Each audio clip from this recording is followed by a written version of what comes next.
tamaduni na mila za wapwani, hekaya na urithi unaovuka vizazi.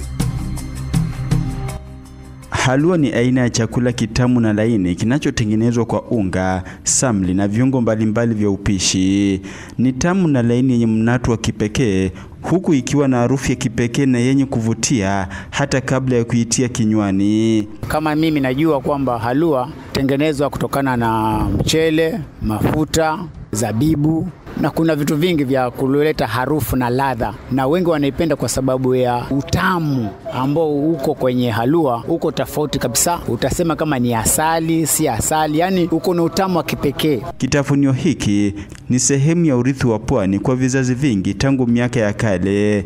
Jamal Muhannad ni mpishi wa miaka mingi wa kitafunio hiki maarufu jijini Mombasa. Halwa ni jina Kiarabu, maana tamu, nakula baada ya chakula. Siku hizi ni halwa ya simsim na luz. Mtaani Old Town ni duka la Salim Mansur linaloaminika kuwa duka kongwe katika kuandaa halua na linaaminika kuwepo kwa zaidi ya miaka 70. Salim Mansur alitoka Oman akaenda Ismail akahamia hapa ndo akaanza kazi ya halua. Ndio kwa kimeta mfalme ya halua, na kisha kashika mtoto wake, kisha kashika mjukuu. Hii duka la pili, si la kwanza. Halua si chakula tu, bali pia ni sehemu ya urithi wa kitamaduni, hasa katika sherehe na hafla muhimu kama vile wakati wa kufunga ndoa misikitini, na huja katika ladha mbalimbali ikiwemo lozi na ufuta. Upishi wa halua unaaminika kuwa wenye asili ya Uarabuni na ni sanaa inayohitaji ustadi na uvumilivu, na zaidi inahusisha wanaume, tofauti na ilivyozoeleka kuwa mapishi ni ya wanawake. Angalia halua kabla hujaila iwe inavutika, na ikivutika kwa uniform. So kuna ule mchanganyo ambao kama mwanamume ndio yuko na nguvu, na kuna ile ujuzi wa kuikanda sawa sawa na kuikoroga. Ndio maana wapishi wengi wa halua huwa wanaume. Halua hutengenezwa kwa mchanganyiko wa sukari, siagi au mafuta, unga na viungo kama vile iliki na karafuu, na huchukua muda wa takriban saa moja kuwa tayari, na kisha kutiwa kwenye sinia na kupimwa kwa viwango tofauti ili kuuzwa. Yani process kama vile uliona ni mrefu.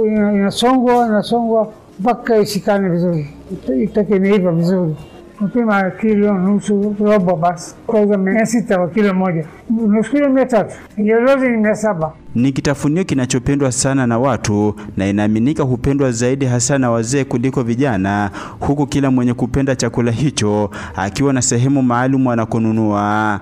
Ladha zake na mechanical yake, jinsi wanavyotengeza kuna tofauti. Yani si Waswahili husema mchele ni moja lakini mapishi ni mbalimbali. Lakini hapa viungio vyake vyote vinaingiana, maana hatuwezi kukosa kumsifu, maana mpika pilau njema ama nzuri ni yule anajua viungio. Halua hutumika sana wakati wa harusi, na zaidi huambatanishwa na kikombe cha kahawa chungu. Nimetumia sana wakati wa harusi, ambapo ilikuwa ina ladha nzuri, na pia vile vitu wameongeza kama vile lozi na inavutia ile halua. Halua pia sometimes tunakula wakati kama saa 10 hivi, tunakunywa na kahawa chungu, ambapo pia hiyo ni kama natural sugar. Jina langu ni Ibrahim Mudibo. Tamaduni na mila za wapwani. Tuendelee kuenzi tamaduni na mila zinazotufanya kuwa Wakenya wa fahari.